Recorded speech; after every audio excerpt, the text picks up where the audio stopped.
Assalamualaikum warahmatullahi wabarakatuh. Innal hamdalillah nahmaduhu wa nasta'inuhu wa nastaghfiruh wa na'udzu billahi min syururi anfusina wa min sayyiati a'malina. May yahdihillahu fala mudhillalah wa may yudlil fala hadiyalah.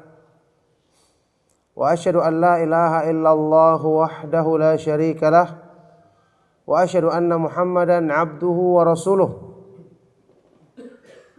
Ya ayyuhalladzina amanu taqullaha haqqa tuqatih wa la tamutunna illa wa antum muslimun. Amma ba'du fa inna asdaqal hadits kitabullah wa khairal hadi hadi Muhammadin sallallahu alaihi wa alihi wasallam wa syarral umuri muhdatsatuha wa kullu muhdatsatin bid'ah wa kullu bid'atin dhalalah wa kullu dhalalatin finnar wa ba'du. Alhamdulillah, Bapak-bapak, ibu-ibu, jamaah, ikhwan dan akhwat sekalian rahimakumullah. Kita bersyukur kepada Allah Subhanahu wa taala atas limpahan nikmat dan karunia-Nya. Kita bersyukur kepada Allah Subhanahu wa taala yang memudahkan kebaikan dalam urusan-urusan agama kita. Allah Subhanahu wa taala di antara namanya yang maha indah adalah Al-Wadud. Al-Wadud yang disebutkan dalam dua ayat Al-Qur'an. Wa huwal ghafurul wadud, dan dialah yang maha pengampun lagi maha mencintai hamba-hambanya. Al-Wadud artinya Allah Subhanahu wa taala dia mencintai hamba-hambanya yang beriman dan memudahkan bagi mereka sebab agar mereka mencintai Allah Subhanahu wa taala. Allah Subhanahu wa taala memudahkan bagi kita sebab-sebab untuk mencintainya. Makanya Allah Subhanahu wa taala menurunkan nikmat, kebaikan-kebaikan dan mengingatkan kita akan nikmat tersebut untuk kita syukuri, karena secara fitrah manusia mesti akan selalu mengingat pihak yang berbuat baik kepadanya. Apalagi kebaikan tersebut kebaikan yang sempurna dari Allah Subhanahu wa taala. Termasuk dalam hal ini Allah Subhanahu wa taala mengingatkan kita supaya tidak dilalaikan dari mengingatnya dengan perkara-perkara yang ada di dunia ini yang berpotensi untuk memalingkan manusia dari mengingat Allah Subhanahu wa taala. Banyak ayat dalam Al-Qur'an dan hadis-hadis Rasulullah sallallahu alaihi wasallam yang mengingatkan tentang sebab-sebab yang melalaikan, seperti perhiasan dunia. Dunia yang saat ini kita tempati, ya, yang saat ini kita tinggal padanya adalah tempat yang asalnya tidak dicela, juga tidak dipuji. Tetapi karena potensinya melalaikan manusia, membuat orang lebih mengutamakannya dibandingkan akhirat yang kekal abadi. Makanya Allah Subhanahu wa taala karena sayangnya kepada kita mengingatkan tentang fitnah dunia agar kita tidak terpengaruh, agar kita tidak lebih mengutamakannya dibandingkan kemuliaan yang Allah Subhanahu wa taala sediakan di sisinya. Makanya dalam banyak ayat Al-Qur'an Allah Subhanahu wa taala mengingatkan tentang fitnah dunia. Misalnya firman Allah Subhanahu wa taala, "Innama amwalukum wa auladukum fitnah." Sesungguhnya harta dan anak-anakmu adalah fitnah. Dalam hadis yang sahih Rasulullah sallallahu alaihi wasallam banyak mengingatkan tentang fitnahnya dunia. Di antaranya Rasulullah sallallahu alaihi wasallam bersabda, "Inna likulli ummatin fitnah wa fitnatu ummati al-mal." Sesungguhnya masing-masing umat itu ada fitnahnya, dan fitnah bagi umatku adalah harta, perbendaharaan dunia. Bahkan dalam hadis riwayat Imam Bukhari Muslim yang terkenal, Rasulullah sallallahu alaihi wasallam bersabda, "Lal faqra akhsha alaikum wa innama akhsha an tubsata alaikumud dunya kama busitat ala man kana qablakum. Fatanafasuha kama tanafasuha fatuhlikakum kama ahlakathum." Bukanlah kemiskinan yang aku khawatirkan menimpa kalian, tetapi justru yang aku khawatirkan ketika dibentangkan, dibukakan perbendaharaan dunia sebagaimana telah dibukakan kepada orang-orang sebelummu, sehingga mereka pun berlomba-lomba mengejarnya sebagaimana kalian berlomba-lomba mengejarnya, yang kemudian dunia itu membinasakan kalian sebagaimana dulu telah membinasakan mereka. Makanya peringatan seperti ini, jamaah sekalian rahimakumullah, mesti diambil pelajaran bagi orang yang beriman. Siapapun kita, ketika diingatkan dengan peringatan dari Allah Subhanahu wa taala dan Rasulnya sallallahu alaihi wasallam, hendaknya merasa khawatir terhadap agamanya. Bahwa potensi dunia untuk menimbulkan fitnah, memalingkan kita dari mengingat Allah Subhanahu wa taala sangat besar. Ya. Kelemahan hati manusia ketika berhadapan dengan kemilaunya harta, perhiasan dunia itu sangat besar. Hawa nafsu yang ditunggangi oleh syaitan sehingga menjadikan manusia selalu mengutamakan perhiasan dunia yang itu akan memalingkan mereka dari ikhlas, akan berpotensi memalingkan mereka dari ikhlas, memalingkan mereka dari cinta kepada Allah Subhanahu wa taala, mendahulukan keridhaannya, memalingkan mereka dari khusyuk ketika melaksanakan ibadah. Ini semua adalah akibat dari keburukan cinta kepada dunia yang berlebihan. Makanya kenapa Allah Subhanahu wa taala menurunkan Al-Qur'an adalah untuk menjelaskan tentang perkara-perkara buruk seperti ini, bagaimana kita menghadapinya. Makanya cinta kepada dunia yang berlebihan itu tidak akan bisa diatasi kalau kita tidak mengenal keindahan Islam. Karena satu-satunya yang bisa menempati hati kita dengan keindahan yang hakiki kemudian menggeser semua keindahan-keindahan semu yang lainnya adalah keindahan Islam. Keindahan mengenal nama-nama Allah Subhanahu wa taala yang maha indah dan sifat-sifatnya yang maha sempurna. Ini yang akan bisa menggeser semuanya keindahan dunia dalam hati kita. Itulah sebabnya Al-Quran diturunkan penuh dengan pelajaran, penuh dengan darbul amthal. Allah membuat permisalan-permisalan tentang dunia, tentang fananya dunia. Tujuannya agar orang yang membaca Al-Quran dengan merenungkan isinya, pemahaman ini akan merasuk ke dalam hatinya sehingga menggeser semua perkara-perkara yang menghalangi iman. Makanya Al-Quran adalah sumber petunjuk kebaikan.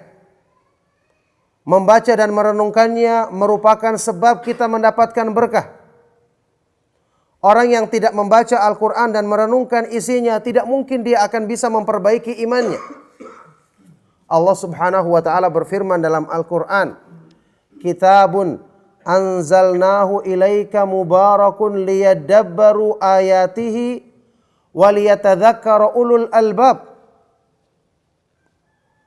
Kitab Al-Quran yang kami turunkan kepadamu wahai Rasulullah, mubarakun, penuh dengan keberkahan. Semua kebaikan ada padanya. Kebaikan apapun yang kita inginkan ada dalam Al-Quran. Mubarakun liyadabbaru ayatihi, agar manusia merenungkan isinya, membaca dengan menghayati maknanya. Waliyatadzakkara ulul albab, dan agar orang-orang yang berakal bisa mengambil pelajaran darinya. Nah sekarang jamaah sekalian rahimakumullah, kendalanya adalah kita hidup di dunia. Mau tidak mau kita lihat dunia. kita akan bermuamalah dengan harta. Kita kadang-kadang mendapatkan kedudukan. Ya, setiap hari kita melihat godaan dunia. Sementara kita punya nafsu yang lebih cenderung mengutamakan apa yang terlihat daripada perkara-perkara yang gaib.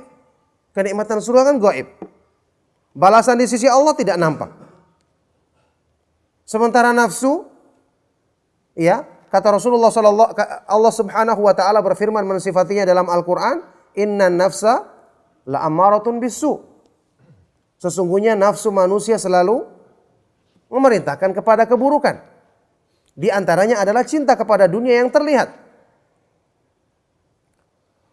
Nah, ini kendala yang terjadi.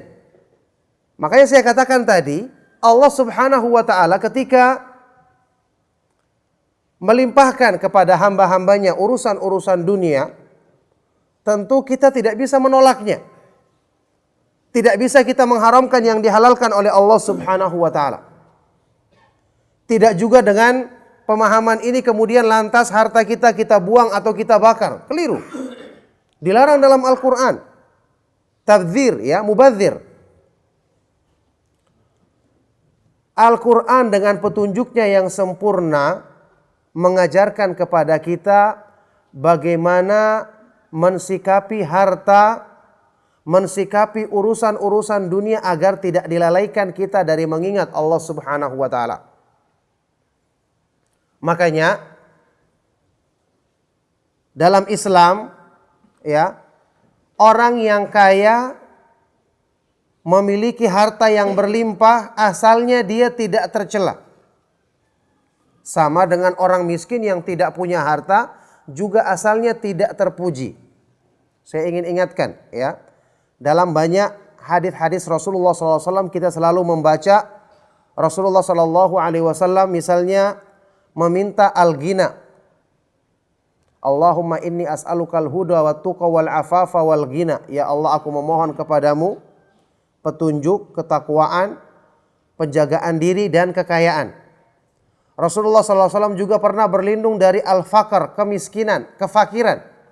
Perlu diketahui, berdasarkan penafsiran para ulama muhaqqiqin, kaya di sini maksudnya bukan kaya harta. Sebagaimana miskin bukan artinya ketidakadaan harta.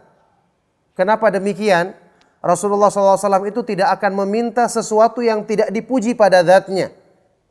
Dan tidak akan berlindung dari sesuatu yang tidak tercela pada zatnya. Harta itu fitnah. Tidak mungkin Rasulullah SAW meminta fitnah. Kemiskinan tidak dicela pada zatnya.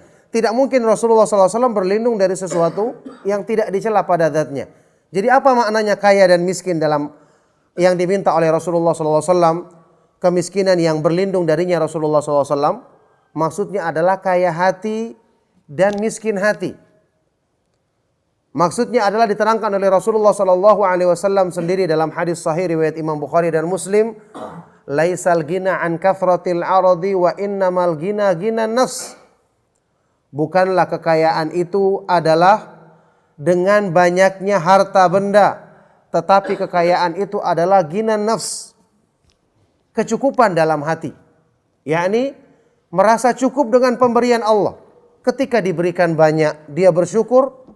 Ketika diberikan sedikit, dia bersabar dan tetap bersangka baik kepada Allah Subhanahu wa taala. Sama dengan miskin. Miskin yang dicela adalah orang yang tidak merasa cukup dengan pemberian yang Allah berikan kepadanya. Nah, disinilah ma'asyiral ikhwa wal akhwat fi din azakumullah. Agama Islam ketika mengajarkan kepada kita tentang cara menggunakan harta, membelanjakan harta, tujuannya agar kita terlepas dari fitnah dunia. Tujuannya agar kita terlepas dari fitnah dunia. Sudah kita bahas tadi, fitnahnya dunia demikian dahsyat. Mungkin kita pernah dengar sebuah hadis yang sahih riwayat Imam Tirmidzi, bahwa fitnah dunia, harta dan kedudukan itu bisa merusak iman, merusak agama lebih parah dari kerusakan yang ditimbulkan 2 ekor serigala kelaparan ketika menerkam seekor kambing. Bayangkan 2 ekor serigala kelaparan, satu saja sudah cukup membinasakan kambing tersebut. Ini 2. Perumpamaannya dibuat oleh Rasulullah SAW untuk mengingatkan bagaimana dahsyatnya, ganasnya ambisi manusia dalam mengejar harta dan kedudukan dalam merusak agamanya. Ini hadis sahih riwayat Tirmidzi yang sampai dibuat tulisan khusus oleh Imam Ibn Rajab Al-Hambali untuk menjelaskan makna hadis yang agung ini.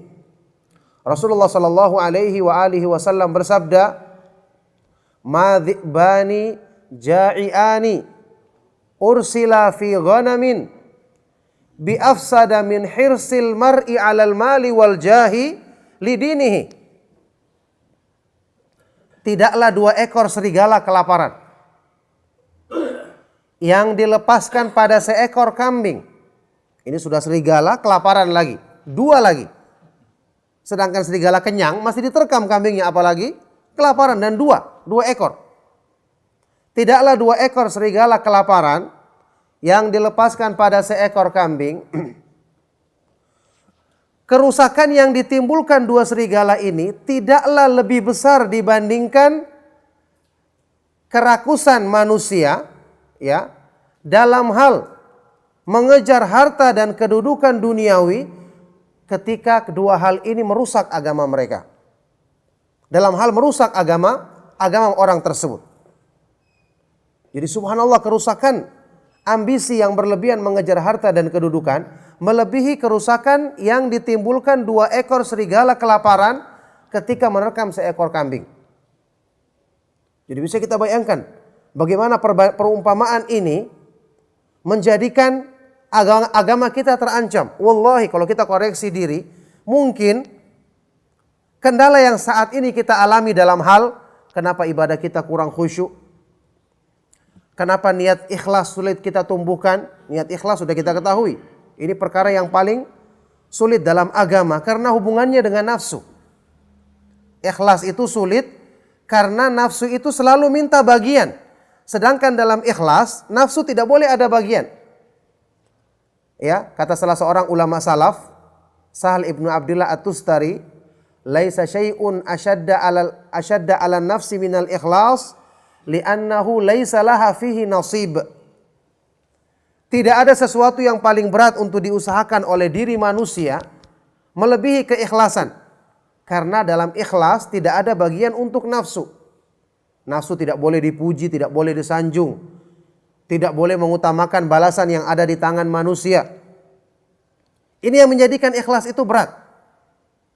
Jadi selama manusia tidak bisa menundukkan nafsunya, dia tidak akan bisa meraih ikhlas. Thayyib, khusyuk dalam sholat. Ini juga mungkin kita pernah dengarkan penjelasannya.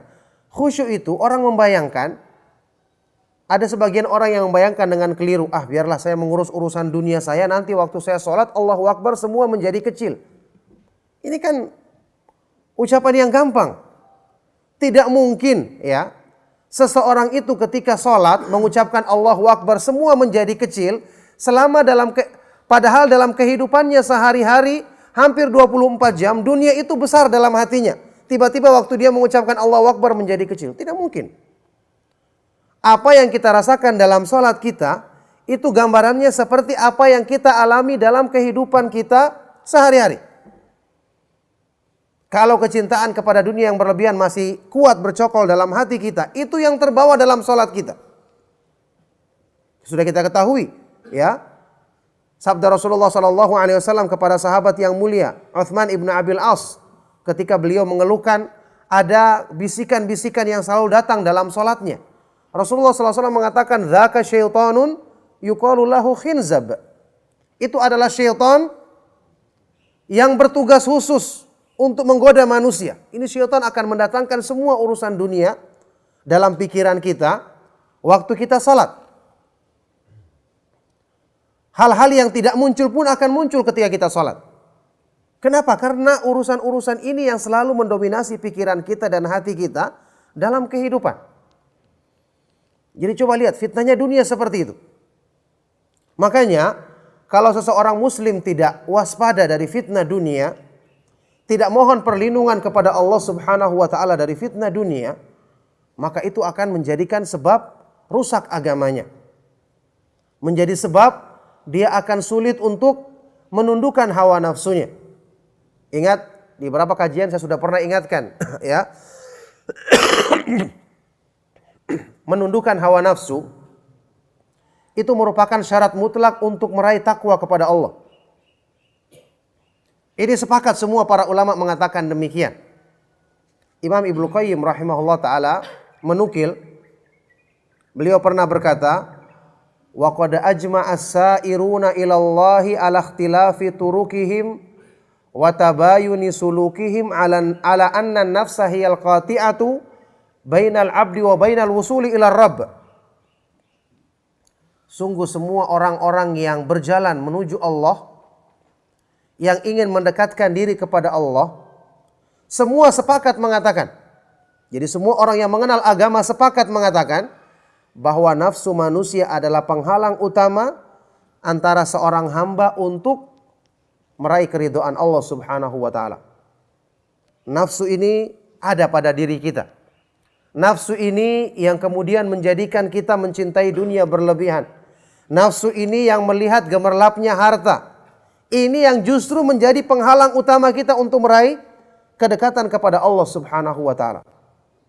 Makanya orang kalau tidak berpikir untuk menundukkan hawa nafsunya, dia tidak akan bisa memiliki sifat ketakwaan. Sifatnya penduduk surga yang disebutkan dalam Al-Qur'an. Wa amma man khafa maqama rabbih wa nahan nafsa 'anil hawa fa innal jannata hiyal ma'wa. Adapun orang-orang yang takut dengan kebesaran Allah dan menahan nafsu dari memperturutkan keinginannya, maka sungguh Allah akan jadikan surga sebagai tempat tinggal, tempat kembali mereka. Jadi jamaah sekalian rahimakumullah, perhatikan, ini penyakit hati yang sangat besar. Kecintaan kepada harta dan kedudukan duniawi secara berlebihan. Ini yang harus kita ingatkan diri kita. Yakni kita harus banyak membaca ayat-ayat Al-Quran yang menyebutkan perumpamaan dunia, hinanya dunia, bahwa dunia ini sementara, betul-betul sementara, sehingga hati kita tidak didominasi dengan dunia. Tidak gampang ya, seperti pernyataan sebagian orang, saya kan cuma menjadikan harta di tanganku tapi tidak masuk ke dalam hatiku. Ini ucapan mudah, tapi pada kenyataannya orang itu lebih senang kalau berkecimpung dengan hartanya daripada berkecimpung dengan ibadahnya. Iya kan? Saat ini kalau kita melaksanakan sholat, setelah kita mengucapkan salam, siapa yang merasakan gembira setelah mengucapkan salam dalam sholatnya, gembira dengan ibadahnya, bandingkan dengan gembiranya kita habis makan enak di warung. Waktu habis makan enak, Masya Allah sampai keluar apa ini?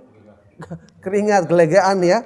Karena enaknya. Waktu sholat, semua orang merasa panjang. Imamnya baca panjang sedikit saja, sudah berdaham-daham kan? Kan seperti itu. Karena pengen cepat-cepat disegerakan. Bagaimana kalau kita mengalami sholat seperti sholatnya Rasulullah SAW yang berdiri sampai bengkak kakinya, yang satu rakaat waktu sholat malam membaca surat Al-Baqarah, An-Nisa dan Al-Imran. Kenapa mereka tidak bosan dengan ibadahnya? Karena mereka menikmati ibadah. Karena keindahan iman yang menguasai hati mereka. Nah ini bedanya dengan kita. Berarti dominasi dunia masih menguasai kebanyakan hati manusia. Na'udzubillahi min dzalik. Makanya Rasulullah SAW, ya ini berkali-kali saya ulangi, bersabda tentang salat dalam hadis yang sahih riwayat Imam Ahmad dan Nasai. Wa ju'ilat qurratu aini fis shalah. Dijadikan kesejukan hatiku ketika aku menunaikan salat. Ibnu Qayyim rahimahullah ta'ala menjelaskan, orang-orang yang soleh itu mereka beristirahat dalam salatnya, menikmati salatnya, sehingga mereka seolah-olah tidak ingin berhenti dalam salatnya.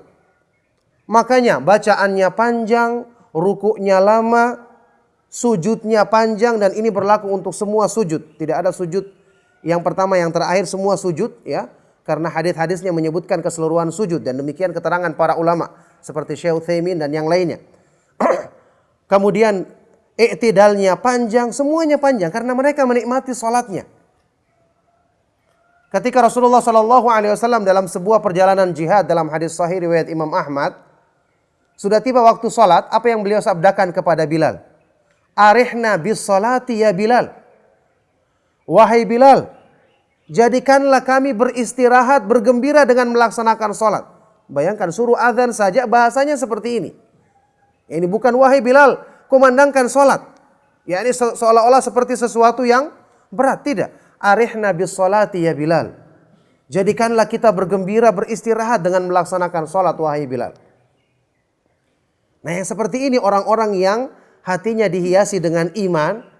Sehingga ketika harta pun datang, tidak akan bisa menggeser kedudukan iman atau kemanisan iman yang telah mereka rasakan di dalam hatinya. Bagaimana caranya mereka meraih semua ini? Mereka meraih semua ini dengan taufik dari Allah Subhanahu wa taala. Karena Al-Qur'an selalu mereka baca dan selalu mereka renungkan isinya. Ini satu permasalahan yang banyak terjadi pada diri kita. Semua orang mengeluh tentang iman di dalam hatinya. Kenapa saya kurang semangat dalam kebaikan? Kenapa saya sulit meninggalkan perbuatan maksiat? Kenapa saya kurang khusyuk dalam sholat? Semua obat penyakit ini ada dalam Al-Quran. Loh, ada lagi yang bertanya, Ustadz, bukankah orang muslim sudah banyak yang membaca Al-Quran? Tapi kenapa kebanyakan penyakit hati juga masih ada dalam diri mereka? Jawabannya, karena mereka waktu membaca hatinya tidak dilibatkan. Hatinya yang berpenyakit tidak pernah tersentuh dengan Al-Quran. Kenapa? Mereka membaca tidak merenungkan artinya. Jarang ada yang dia tidak tahu bahasa Arab, tidak juga baca terjemahan Al-Quran. Paling tidak ini membantu. Al-Quran diturunkan untuk direnungkan. Hatinya yang berpenyakit. Imannya yang tidak merasuk ke dalam hati dengan sempurna karena hatinya tertutup. Lah terus harusnya dibuka hati dan disembuhkan penyakitnya dengan disentuhkan makna Al-Quran. Ini yang baca cuma lisannya. Memang keutamaannya jelas besar membaca dengan lisan. Tetapi pengobatan penyakit hati dengan Al-Quran, bagaimana akan bisa menyentuh hati kalau tidak disentuhkan hati tersebut?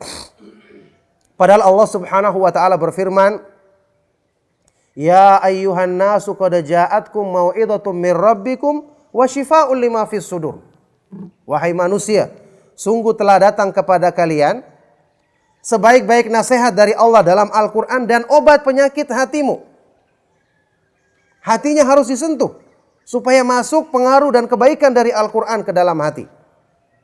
Makanya ingat, di dalam Al-Quran Allah Subhanahu wa taala di dalam surat Al-Kahfi menyebutkan sumber dari segala keburukan. Sumber dari segala keburukan itu terkumpul dalam dua perkara. Kelalaian hati dan memperturutkan nafsu. Dua hal ini harus diatasi untuk kebaikan itu mudah masuk ke dalam diri kita. Allah Subhanahu wa taala berfirman dalam surat Al-Kahfi, wala tuti' man aghfalna qalbahu an dzikrina wattaba'a hawahu wa kana amruhu furuta. Dan janganlah kamu mengikuti orang-orang yang kami lalaikan hatinya dari mengingat kami, mengingat Allah, serta dia selalu memperturutkan hawa nafsunya sehingga urusannya pun semua menjadi rusak. Ketika menafsirkan ayat ini, Ibnu Qayyim rahimahullah ta'ala menyebutkan aslu kulli syarrin, landasan atau pokok dari semua keburukan kembali kepada dua hal. Lalainya hati dari mengingat Allah dan hawa nafsu yang selalu diperturutkan. Orang rajin membaca Al-Quran, tapi hatinya tetap lalai. Kenapa Imam An-Nawawi menukil ucapan salah seorang ulama salaf yang mengatakan, Rubba qari'in lil Qur'ani wal Qur'anu yal'anu. Berapa banyak orang yang membaca Al-Quran tapi Al-Quran justru melaknat dia. Bagaimana ini? Membaca Al-Quran, Al-Quran melaknat dia. Kenapa? Karena dia membaca dengan lisannya, hatinya tidak tersentuh. Kasihan. Sakit di hatinya tidak pernah kena pengobatan. Akhirnya pengaruh kebaikan Al-Quran tidak sampai ke dasar kebaikan seorang manusia karena hati merupakan sumber kebaikan yang mempengaruhi semua anggota badan. Inilah kendala kebanyakan kita. Sehingga ya ini yang saya pernah ingatkan, seperti keadaannya orang-orang Khawarij yang disebutkan dalam hadis riwayat Imam Muslim.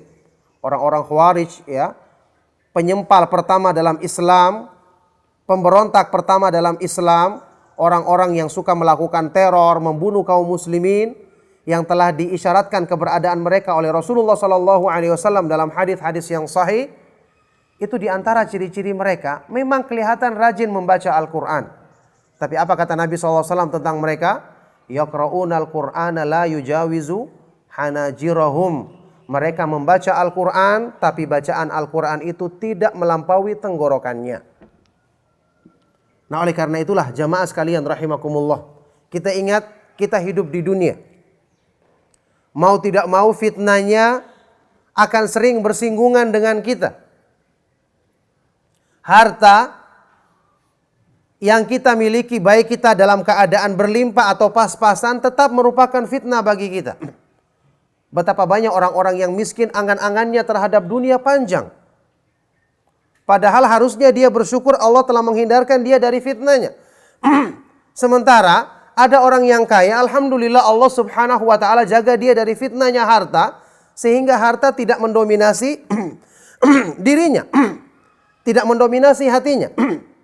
Ya sudah kita ketahui, sebagian dari sahabat Rasulullah SAW adalah orang yang kaya raya, seperti Uthman ibnu Affan, Abdurrahman bin Auf, bahkan sebagian dari para nabi dan para rasul alaihi wassalatu wassalam. Jadi sudah kita bahas tadi, harta tidak dicela pada zat, sebagaimana miskin tidak dipuji secara zat. Makanya ketika ada permasalahan, manakah yang lebih utama, orang kaya yang bersyukur atau orang miskin yang bersabar? Pendapat yang terkuat bahwa kedua-duanya tidak ada yang lebih utama kecuali yang paling tinggi ketakwaannya. Orang kaya yang syukurnya lebih besar, lebih utama daripada orang miskin yang sabarnya kurang. Sebaliknya, kalau ada orang miskin yang sabarnya lebih tinggi, maka dia lebih utama dari orang kaya yang syukurnya kurang. Ini pendapat yang terkuat yang dipilih oleh para ulama peneliti, para ulama yang teliti dalam pendapatnya, seperti Syekhul Islam Ibnu Taimiyah, Ibnu Qayyim, Ibnu Muflih, dan para ulama yang lainnya. Jadi ketika Allah Subhanahu wa taala melimpahkan kepada kita salah satu dari ujian ini, kaya atau miskin, yang harus kita lakukan adalah berdoa kepada Allah Subhanahu wa taala, memohon taufiknya agar dimudahkan petunjuk dan keadaan yang terbaik dari dua keadaan tersebut. Dari dua keadaan tersebut. Nah, sekarang fitnah bagi orang yang diberikan kelebihan harta. Fitnahnya selalu menjadikan dia terlena dengan hartanya, memanjakan hawa nafsunya untuk membelanjakan hartanya sesuai dengan keinginannya. Padahal kalau mau dikoreksi, kebanyakannya itu berlebihan dari kebutuhannya. Kalau kita mau jujur, ya, masih banyak di antara kita yang ketika berbelanja itu mempertimbangkan bukan kebutuhan. Mempertimbangkan gengsi atau penampilan atau mode, sampai kadang-kadang berlebihan. Yang sebenarnya kalau dia mau berpikir, ya, di sini kesempatan dia melatih dirinya menundukkan hawa nafsu, dia bisa mengurangi anggaran belanjanya untuk membeli produk tersebut atau fasilitas tersebut, selebihnya dia gunakan untuk bersedekah. Misalnya, yang seharusnya dia membeli 1,5 juta, dia bisa kurangi jadi 1,4 juta, kurang 100.000. Dia dapatkan yang sama, yang bagus juga, yang tidak sampai mengurangi kebutuhannya terhadap hal tersebut. Selebihnya dia gunakan untuk sedekah. Ini sederhana, tetapi di dalamnya ada melatih menundukkan hawa nafsu. Hawa nafsu kalau tidak ditundukkan, maka selama-lamanya seorang hamba akan terhalang untuk meraih keridhaan Allah Subhanahu wa taala. Ini harga mati masalahnya. Ini harga mati. Al-mujahidu man jahada nafsahu fi ta'atillah, kata Rasulullah SAW. Orang yang berjihad dengan sesungguhnya adalah yang berjihad menundukkan hawa nafsunya dalam ketaatan kepada Allah. Itu hadis sahih riwayat Imam Ahmad dan yang lainnya. Makanya pengertian zuhud yang benar, pengertian zuhud yang benar yang dipuji dalam ayat-ayat Al-Quran dan hadis-hadis Rasulullah Sallallahu Alaihi Wasallam. Izhad fid dunya yuhibbukallah, wazhad fima fi aidin nas yuhibbukan nas. Bersikap zuhudlah dalam kehidupan dunia, maka Allah akan mencintaimu. Dan bersikap zuhudlah terhadap harta yang ada di tangan manusia, maka manusia akan mencintaimu.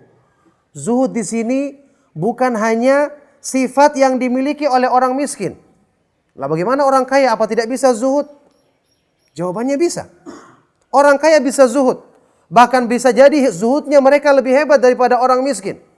Karena mereka ada tantangannya. Orang miskin kan tantangannya kecil. Apa itu pengertian zuhud yang bisa meliputi orang kaya? Dan inilah pengertian zuhud yang benar kata para ulama. Pengertian zuhud ini yang diungkapkan oleh Imam Ahlus Sunnah di zamannya. Al-Imam Ahmad bin Muhammad ibnu Hanbal Asy-Syaibani rahimahullah ta'ala. Imam Ahmad bin Hanbal rahimahullah ta'ala. Beliau pernah ditanya, ayyu syai'in az-zuhdu fid dunya? Apakah artinya zuhud dalam kehidupan di dunia? Jawaban beliau singkat. Qasrul amal. Tidak panjang angan-angan terhadap dunia. Sederhana. Apapun yang Anda miliki dari urusan dunia, sepanjang angan-angan Anda itu tidak didominasi oleh fasilitas atau harta tersebut, kedudukan tersebut, maka Anda termasuk orang zuhud. Qasrul amal. Tidak panjang angan-angan terhadap urusan dunia. Man idza asbaha qala la umsi, yaitu orang yang ketika berada di waktu pagi dia mengatakan aku khawatir tidak akan mencapai waktu sore nanti. Yakni segera dia menggunakan hartanya untuk kebaikan. Segera dia beramal soleh. Jadi pengertian zuhud yang beliau sebutkan ternyata merupakan makna yang disebutkan dalam hadis Rasulullah Sallallahu Alaihi Wasallam yang kita kenal bersama riwayat Imam Bukhari, kun fid dunya ka'annaka gharibun au abiru sabil. Jadilah kamu di dunia seperti orang asing, orang perantau, atau orang yang selalu melakukan perjalanan. Hadis ini ditafsirkan oleh rawi hadis ini, yaitu sahabat yang mulia Abdullah bin Umar radhiyallahu taala anhuma. Idza amsayta fala tantadhiris sabah wa idza asbahta fala tantadhiril masa wa khudh min sihhatika limaradika wa min hayatika limautik. Jika kamu berada di waktu sore, jangan tunggu datangnya pagi, segera keluarkan kebaikanmu. Sebaliknya kalau kamu berada di waktu pagi, jangan tunggu waktu sore. Gunakan masa-masa sehatmu sebelum datang waktu sakitmu. Gunakan masa-masa hidupmu sebelum kematian datang menjemputmu. Ini maknanya zuhud yang sesungguhnya. Makanya dengan ini, ya, orang yang memiliki harta berlebihan pun tidak perlu berkecil hati. Oh, saya ingin jadi baik, menjadi zuhud, apakah saya harus buang harta saya? Tidak. Tetap Anda miliki harta tersebut, tapi angan-angan Anda bukan pada harta dan dunia yang Anda miliki. Jadikan itu untuk kebaikan. Ada kesempatan berbuat baik, gunakan. Wallahi dalam kondisi seperti ini, orang yang memiliki harta bisa meraih kedudukan yang lebih tinggi daripada orang-orang yang tidak memiliki harta. Kita pernah dengar hadis Rasulullah sallallahu alaihi wasallam dari Abu Hurairah radhiyallahu taala anhu. Ketika sebagian sahabat yang miskin datang mengeluh kepada Rasulullah sallallahu alaihi wasallam, "Ya Rasulullah, dhahaba ahlud duthur bil ujur." Wahai Rasulullah, orang-orang yang punya harta membawa pergi semua pahala. Kalau sholat, kita sholat, mereka juga sholat. Kita puasa, mereka juga puasa. Mereka punya kelebihan harta, bisa bersedekah, bisa berhaji, bisa umrah, bisa menyumbang dalam kebaikan. Kita tidak punya. Kemudian Rasulullah SAW mengajarkan kepada mereka yang kita ketahui hadis ini kelanjutannya, zikir-zikir sesudah sholat.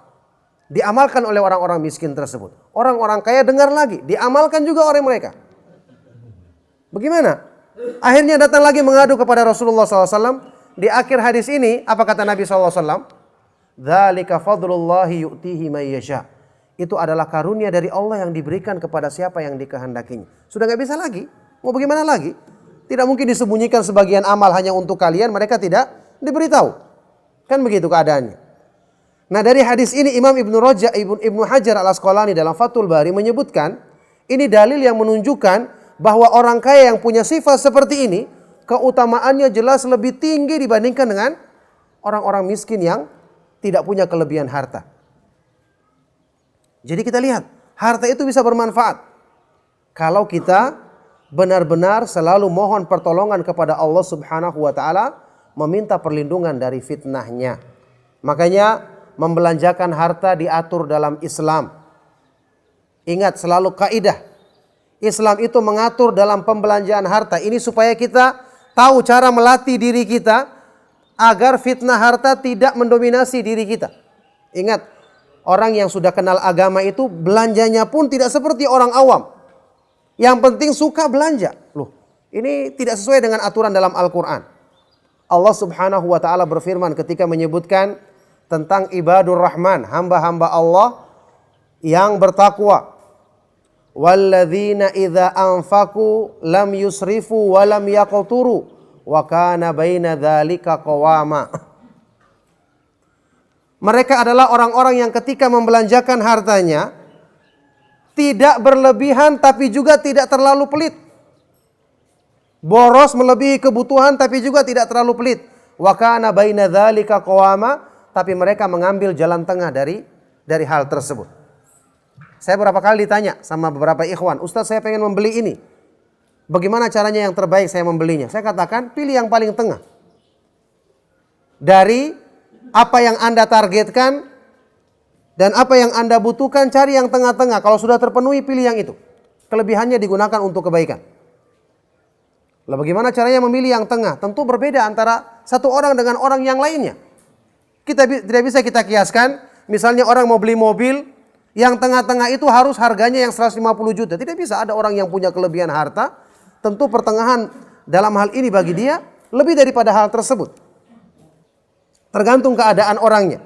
Cuma yang jelas, ketika dia berhasil menundukkan nafsunya dalam kebutuhannya tadi, maka itulah orang yang terpuji karena dia melatih dirinya untuk terhindar dari fitnah harta.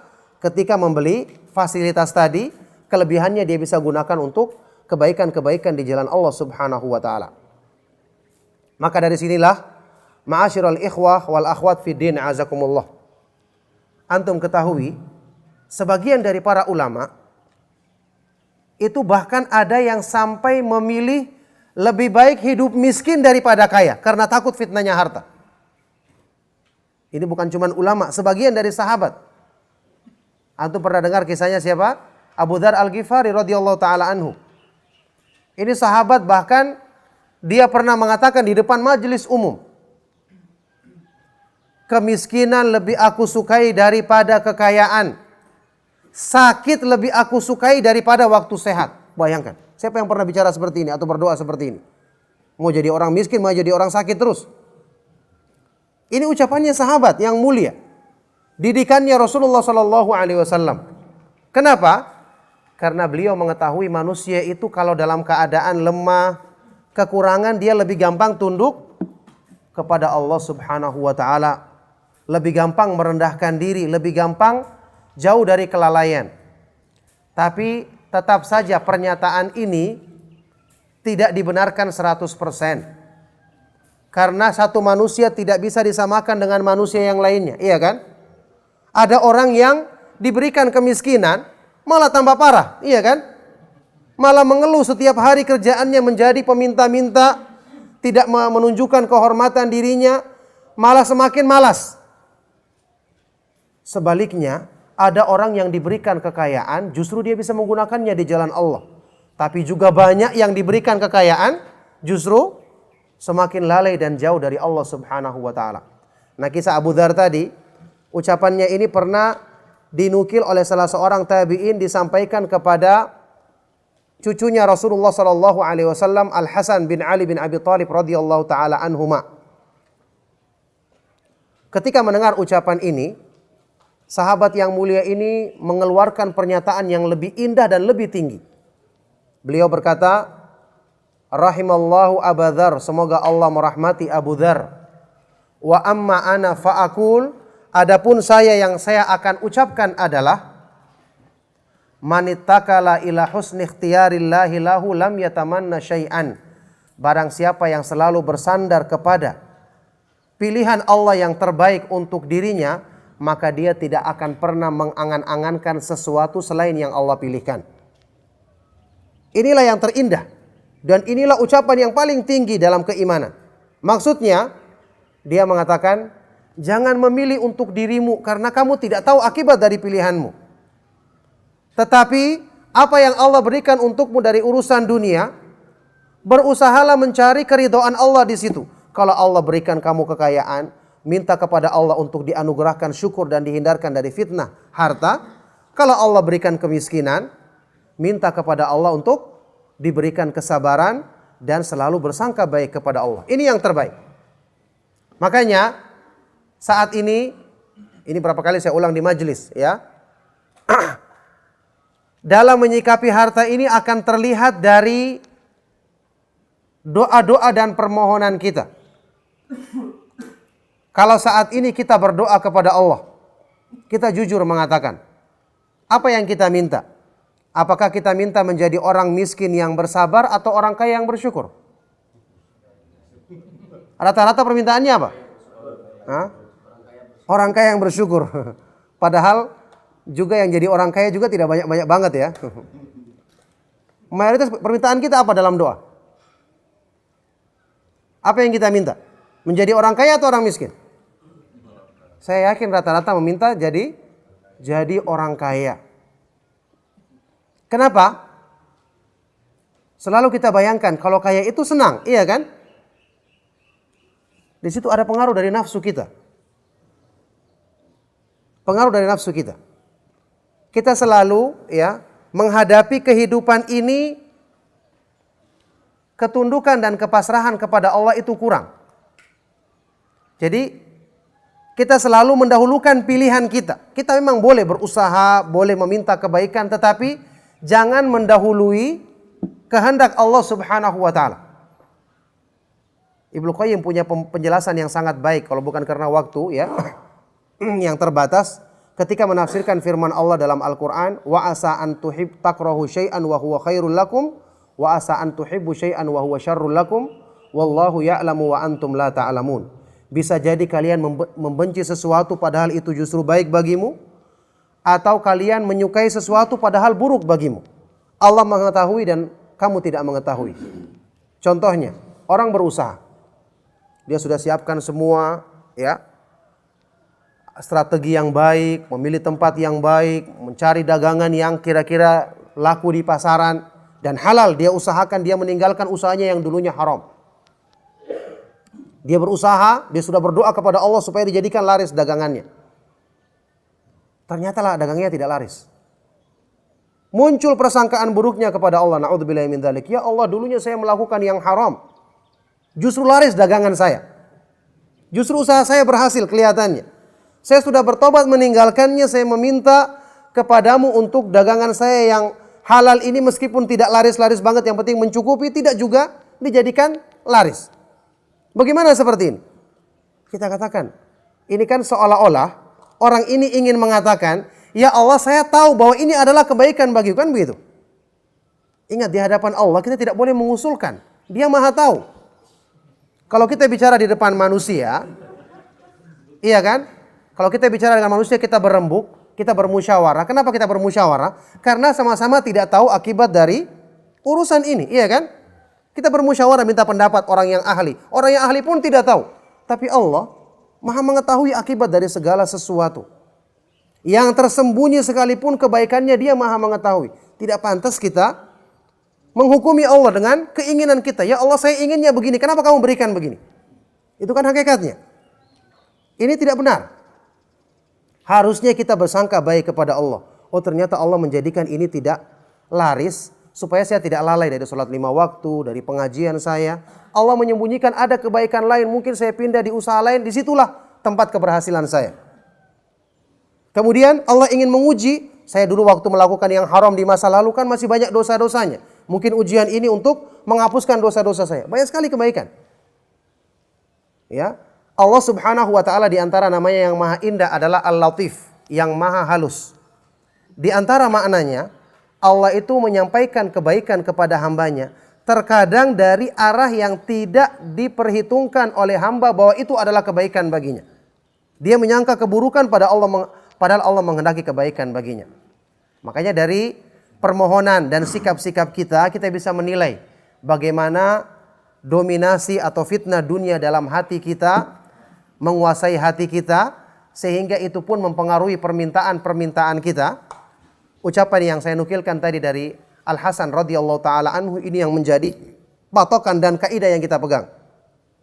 Barang siapa yang selalu menyandarkan diri, menerima pilihan Allah yang terbaik bagi dirinya, maka dia tidak perlu menginginkan atau mengangan-angankan sesuatu selain yang Allah Subhanahu wa taala pilihkan bagi dirinya dalam urusan-urusan dunianya. Tentu ini membutuhkan latihan, membutuhkan banyak berdoa kepada Allah Subhanahu wa taala agar kita dibimbing dalam kebaikan untuk menghindari fitnah-fitnah yang bisa merusak atau mengurangi keimanan kita. Na'udzubillahi min dzalik. Maka karena waktu juga yang membatasi, mudah-mudahan apa yang saya sampaikan bermanfaat dan bisa menjadi sebab perenungan bagi kita semua. Ada Ustadz Fauzi tadi ya? Turun ya. Iya, barakallahu fikum. Berarti rumah beliau dekat dari sini. Rumahnya dekat ya. Iya. Iya, saya tadi tidak tahu waktu beliau ada. Iya, semoga apa yang saya sampaikan menjadi sebab kebaikan bagi kita semua. Mohon maaf jika ada yang salah dan kurang. Sallallahu wasallam wa barak ala nabiyina Muhammad wa ala alihi wa sahbihi wa man tabi'ahum bi ihsan ila yaumiddin wa akhiru da'wana anil hamdulillahi rabbil alamin. Ada pertanyaan? Saya persilakan. Nah, barakallahu fikum. Masalah berkurban. Yang pertama, kita ketahui bersama berkurban itu keutamaannya besar. Bahkan disebutkan oleh para ulama sebagai ibadah yang berhubungan dengan harta yang paling besar. Makanya kenapa dalam banyak ayat Al-Quran kurban itu digandengkan dengan salat. Fasholli li rabbika wanhar, ya, inna salati wa nusuki wa mahyaya wa mamati lillahi rabbil alamin. Ini salat digandengkan dengan kurban. Berarti kurban itu adalah sedekah yang paling besar, ibadah harta yang paling besar, sebagaimana salat merupakan ibadah anggota badan yang paling besar. Makanya keutamaannya besar. Antum perhatikan pelaku-pelaku perbuatan syirik itu menjadikan persembahan mereka yang paling besar kepada berhala-berhala mereka adalah dengan kurban. Dengan kurban. Makanya ketika orang-orang yang beriman berkurban di jalan Allah Subhanahu wa taala ini, maka insyaallah ini menunjukkan keimanan yang ada dalam hati mereka sehingga keutamaannya demikian besar. Barakallahu fikum. Adapun hadis yang antum sampaikan tadi, hadis yang sahih, barang siapa yang punya sa'ah ke lapangan kemudian dia tidak berkorban, maka fala yaqrabanna musallana, janganlah dia mendekati musalla. Ini tidak diperbolehkan untuk datang ke musalla melaksanakan salat Id. Dari hadis ini sebagian dari para ulama mengatakan hukumnya berkorban itu wajib bagi yang mampu. Dan ini pendapat yang terkuat dalam masalah hukum berkorban. Jadi yang punya kelapangan, maksudnya yang punya kesanggupan, kelebihan dalam harta dari kebutuhannya sehari-hari. Kalau seseorang itu misalnya punya kelebihan sementara dia punya utang, kita ketahui kata para ulama, bayar dulu utangnya. Kecuali kalau yang punya piutang mengizinkan baginya untuk digunakan dulu untuk kurban, nanti ditunda pembayarannya, maka itu diperbolehkan. Jadi kalau punya utang didahulukan dulu bayar utangnya. Atau dia punya kebutuhan yang berhubungan dengan kebutuhan pokok, jelas didahulukan. Nah, orang yang punya kelebihan selain dari itu, maka wajib baginya untuk berkurban. Wajib baginya untuk berkurban. Makanya berkurban itu ya tentu saja diwajibkan bagi orang-orang yang punya kemampuan. Dan masalah kemampuan ini masing-masing kita lebih tahu. Masing-masing kita lebih tahu. Kalau ada perkara-perkara yang tidak merupakan pokok, bukan merupakan kebutuhan yang mendesak, lebih bagus ditunda dulu, utamakan berkurban karena ini merupakan peristiwa yang mungkin kita alami cuma sekali dalam setahun. Ya, cuma sekali dalam setahun, dan ini merupakan satu ibadah yang agung yang kita manfaatkan waktu ini untuk mendekatkan diri kita kepada Allah Subhanahu wa taala dan meraih keutamaan yang besar di sisinya. Nah, barakallahu fikum.